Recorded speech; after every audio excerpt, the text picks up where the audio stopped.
Hello everyone, my name is Janice Arnold, Board Development Consultant at the Manitoba School Boards Association. Welcome to our webinar on Code of Conduct.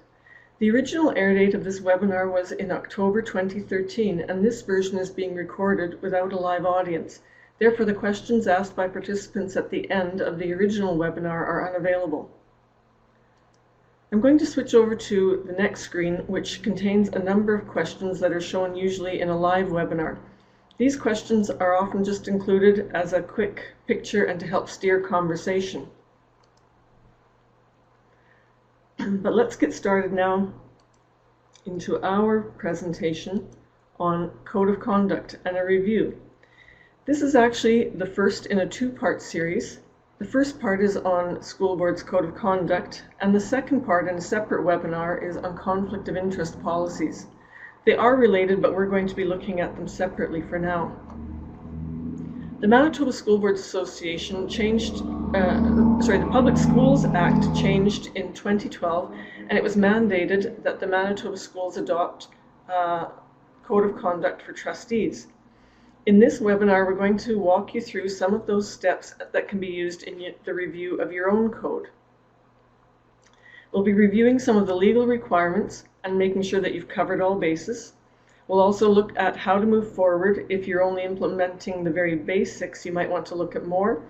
And perhaps, and most important, is taking a look at whether your code is really robust enough to serve your needs when you have to call on it. Along the way, I'll be providing you with some questions and checks and balances to address in your review.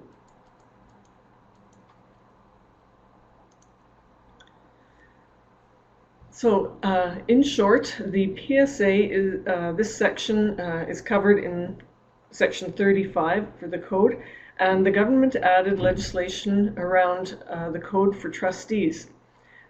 It's specific in some areas, but gives school boards the power to implement policy for their individual boards, and it's this part that is what you want to think about in particular. When developing your board's own code, there are a number of other acts that also influence the conduct of trustees.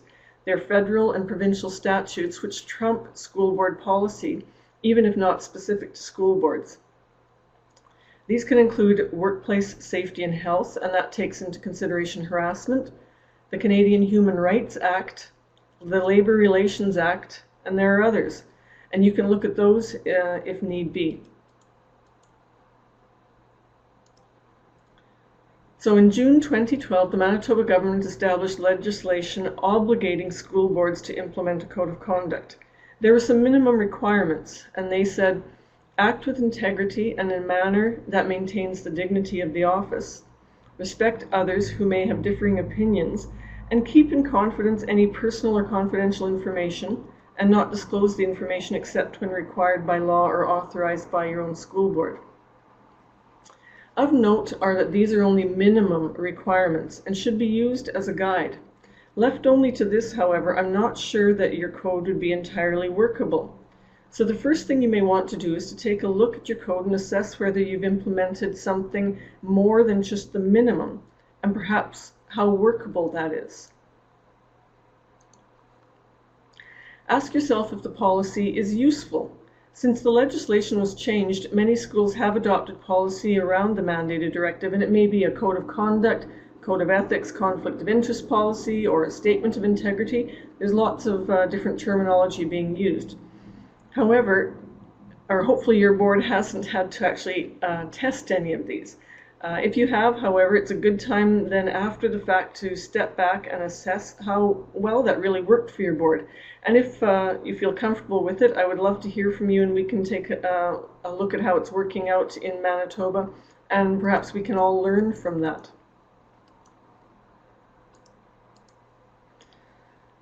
So other legislation outside the PSA can be useful guidance, and our Labor Relations Department can help you with some of those requirements if you'd like to contact them. When people think about a code of conduct, it's often situations of a financial nature that come to mind, but there are others that can throw boards into disarray. They're not financial, but they're rather due to relationships or influence and maybe privilege or even favoritism. The province has provided the gift of autonomy around codes. So in your review, you can think about including your board's own specific points that suit your division and community. You're really looking at the culture within your region. Here, school boards have authority, and the province has given that to you in the legislation. So next in your review, you'll want to pay attention to, does it have teeth, or is it too vague and mostly motherhood statements about acting in a correct manner? Does it give specific directions or directives for action? By this, you need to really consider two parts. First, is there direct action outlined for when a trustee needs to be challenged on their conduct?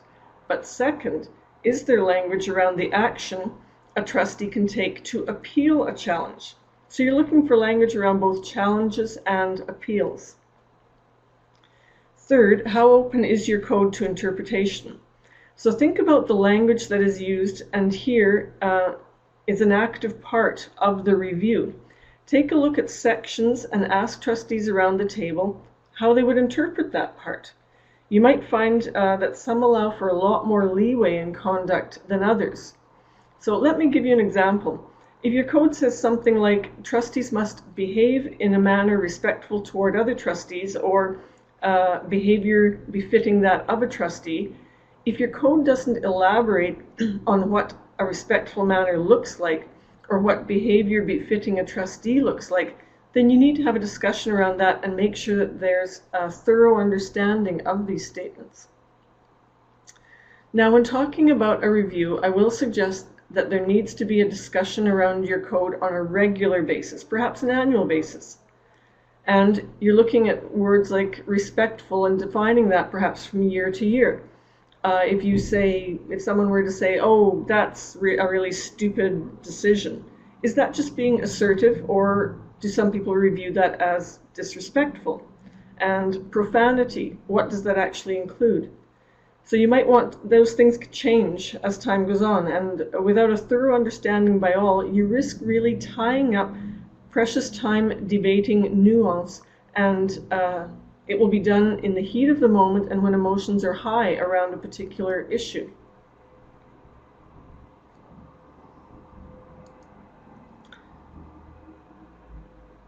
So next we're going to look at some other specifics here. We'll move to a completely different part of your review. You can check to see whether you've included 3 areas that I've outlined here. First, does your code have a clear definition that encourages the development of a spirit of collective decision-making, shared objectives, and shared ownership of board decisions? It should be a succinct statement of essential principles intended to govern the conduct of the board. An example incorporating the minimum requirements of the PSA might look like this. The board members believe that the position of trustee is one of responsibility and trust, and individuals holding that position must conduct themselves accordingly. School board members will act with integrity and in a manner that maintains the dignity of the office, respect others who have differing opinions, and keep in confidence any personal or confidential information obtained in his or her capacity as a trustee, and not disclose information except when required by law or authorized by a school board to do so. That would be your definition that includes parts noted in the PSA. Next, you want to see if it contains specific criteria outlined. What constitutes named behavior that breaches your code? Get down to the nitty-gritty of behavior plus the guidelines to take action. An example one school board has is be supportive of policies adopted by the majority. Refrain from speculating on the motives of a trustee or a group of trustees, and maintain focus on issues being discussed without inclusion of personal or anecdotal comments. So those include some very specific points. And the last part is you can check to see if it includes processes to deal with infractions. The PSA does give options for enforcement that you may consider, and if you do, they should certainly be spelled out in your code. You can include what actions the board will take, what will trigger that action, and when it will be taken. So the PSA gives you 3 processes that you can think about for using against infractions of your code. First, you might want to look at censoring a trustee. Second, you could also look at barring a trustee from attending meetings. And third, the PSA talks about suspending a trustee from the board, including their rights and privileges. It will be up to you if you want to include others. You can also include language around the process for investigation and appeals. For example, will the action be taken by a third party or at the board level? It may depend on what the infraction is. The PSA notes that a sanctioned employee may appeal to a single adjudicator appointed by the minister.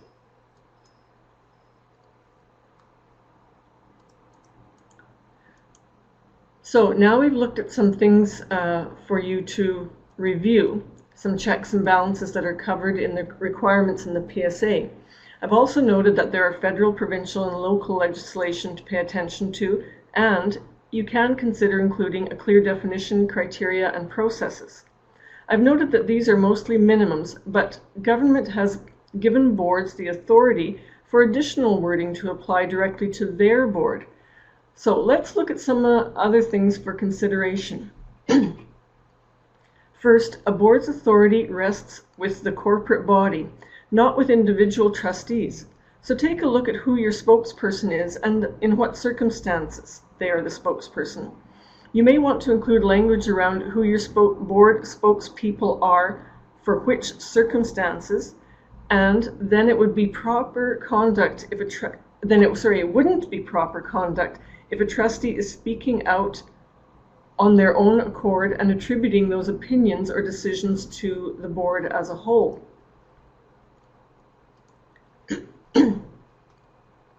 Next for consideration, it's really quite straightforward, but does your board want to include expectations around trustees' responsibilities to their voters? You can include something like on attending all regular and special meetings and advising a designated office of their pending absence. By being elected, you have committed to represent your constituents. They are expecting their voice to be heard at the table. Next for consideration, making sure all trustees have reviewed meeting material. Again, this is about representing your constituents. Are they familiar with all relevant information? Do they arrive and stay for the whole meeting? Do they arrive on time and stay for the whole meeting? Are they coming informed and prepared to make decisions and vote? Do they have they actively contributed to the work? Do they participate in open and honest discussion? Now, valuing diversity. Do you listen with an open mind to the full range of opinions on each matter before you? This is about making their decisions based on the merits of varying opinions. At first glance, it may appear that you will listen with an open mind, but it also implies that you don't just go with the flow or take an easy route out, following the majority. If you think of it in another way, varied opinions can also test ideas, which is great. You can hear about new trends, things you hadn't thought of, and you may approach a question from a different direction. It can also help the board defend its position. If you hash out a controversial topic in a meeting, then you develop your arguments for the public, and you can defend the position. Also, listening to others can keep you in tune with the whole division and not just your own ward. So consider in your review including language around valuing and showing respect for diversity and differing opinions. And the last consideration I'll go through is respect. I think everyone would agree that this is part of acceptable conduct, but the hard part comes in defining it and what various people think it looks like. So what I'm talking about is spelling it out in specific words. Some boards are very precise on what respect looks like. Their codes talk about profanity, condescending remarks, isolating, bullying. If you think about it, many boards tout the idea of citizenship, and this is part of it. The board should start by being the role model for behavior in the whole division. An example of what one board wrote is, Treat board colleagues, divisional and school staff, students, and community members in a respectful and courteous manner, and refrain from using abusive or denigrating language in any dealings with them. If you like, this area can be addressed in a section I talked about when I spoke earlier about specific criteria. Some boards put in a separate addendum that names specific behaviors, and when it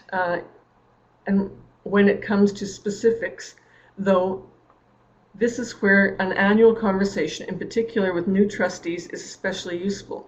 What one person thinks of as courteous may be entirely different to another person. So now you have your code in place, and you might want to test it against some scenarios. You can use your own, or if you'd like, I can provide some for you. You can ask for that after this webinar. Here you want to see, is your code usable? Is it too vague and open to interpretation? Or perhaps you have a very good one, but you're lax in using it, or it can get uncomfortable when you have to enforce it. The problem comes when you are seen to not use it and the board risks losing credibility. This happens when you bury an issue, it's just ignored. It can also come when a community knows there is an issue, but the board has not communicated to constituents that it's been dealt with.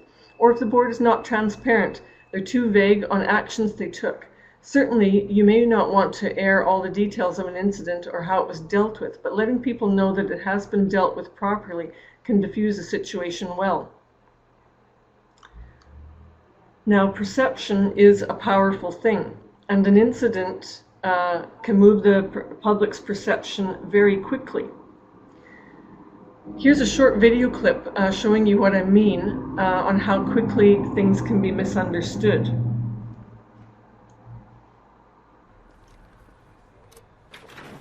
Hey, kid. You got to get down. Come on.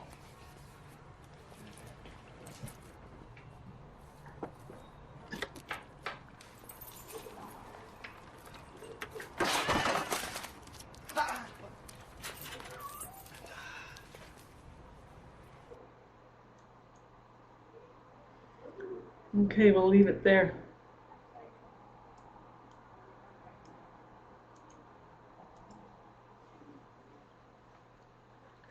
So, another example I can talk about that is very close to home is actually a case in Winnipeg. A Manitoba judge ruled in favor of Mayor Sam Katz in a conflict of interest brought by a local restaurateur. If you're interested in the details, you can find them out by searching on the web. But it revolved around a 2010 Christmas party that Mayor Katz threw for city councillors at a restaurant he owned. The city or taxpayer picked up the tab. Following the ruling, Katz did point out that an overwhelming amount of support had been received. However, according to a poll conducted by conducted for CBC by Ecos Research, it found only 13% of respondents would vote for Katz in the next election. Chris Adams, a political analyst, said he hadn't seen numbers like that since the 1970s, and even then they weren't as bad in the 1970s.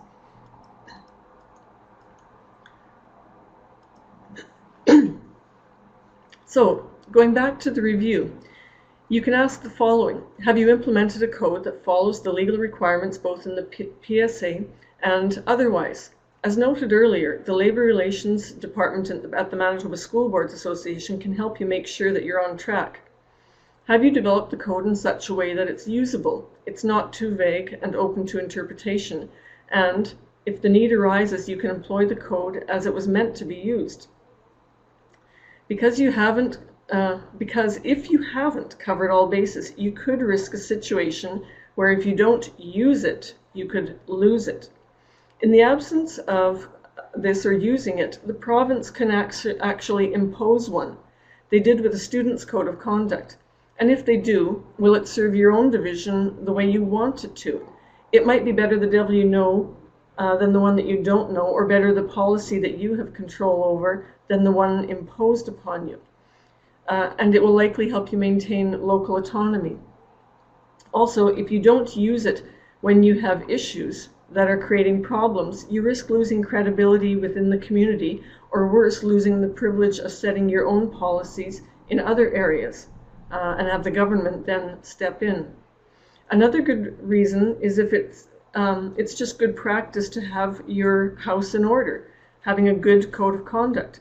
If the code serves your division well, you should have a good, productive board, and if you're trying to recruit good candidates in the next election, this is part of the appeal of joining your board.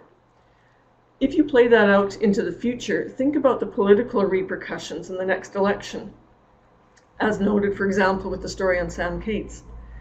And this is when the judgment went in his favor, but you can see what it did to public perception. And if one board has conduct issues, you don't want that to be the cause of painting all school boards with the same brush. So in summary, I'll just reflect back on 3 areas for you to review. Define the term code of conduct, staying away from the motherhood and apple pie statements. Expand upon what constitutes a professional manner. Then outlining the criteria.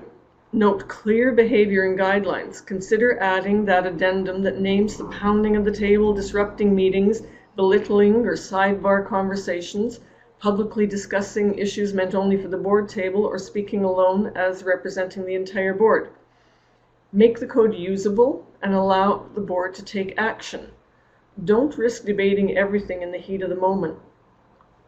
Also include processes for dealing with breaches, how someone may be challenged, and clear sanctions to be imposed. Not only taking action against a breach, but it could also help you defend your position. Have that front-end discussion by the whole board on what the words mean, and have that discussion on a regular basis, possibly annually, and certainly when there are new members to the board. If you want to put your code to the test, as I said, I can provide you with a summary of government requirements and some case scenarios that you could use for review of your own policies. Hopefully, if you prepare well, you can come in for a soft landing like this guy here. So if you have any follow-up questions, please contact me, Janice Arnold, or the Labour Relations Department at the Manitoba School Boards Association. Good luck on your review.